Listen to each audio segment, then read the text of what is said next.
Opriți planeta, faceți loc să vorbească valoarea, să ia tot. Vine șeful, să știe.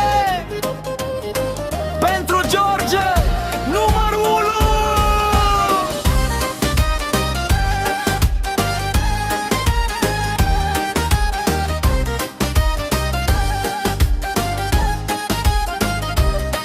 Când apare George în zonă, se face liniște totală. Haterii se uită lung, le dă direct o boală. Are vorba cu greutate și caracter de fier. Pentru toți băieții lui, el e ca un scut pe cer. Nu se laudă cu banii, deși are buzunarul plin. Respectat de toată lumea, de la mare la puțin. De la mare la puțin, de la mare la puțin.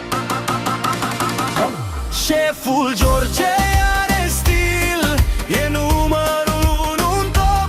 Când pornește el motorul, concurența e pe loc. Regele banilor, dar mai ales al inimilor. Pentru George facem petrecere până în zor. Șeful George, mare caracter, are drumul lui direct către cer.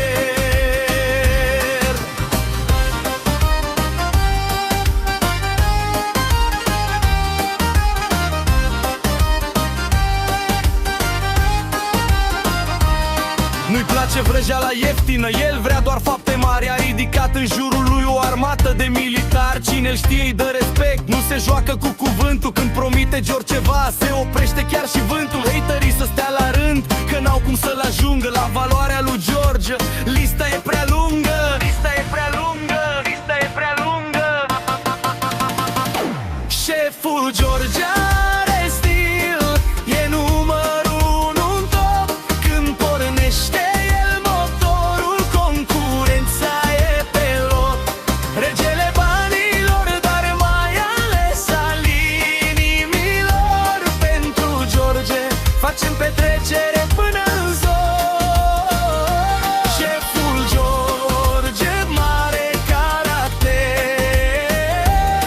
are drumul lui direct către cer. Să curgă șampania, să sară dopurile în aer. Pentru cel mai iubit șef, George fără egal. Valoare adevărată, nu imitație!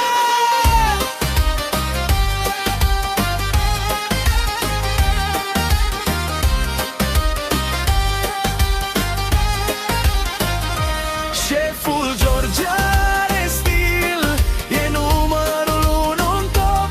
Când pornește el motorul, concurența e pe loc. Regele banilor, dar mai ales al inimilor. Pentru George facem petrecere până în zor. Așa e George, n-ai ce-i face. Omenie, respect și pace, șeful tuturor.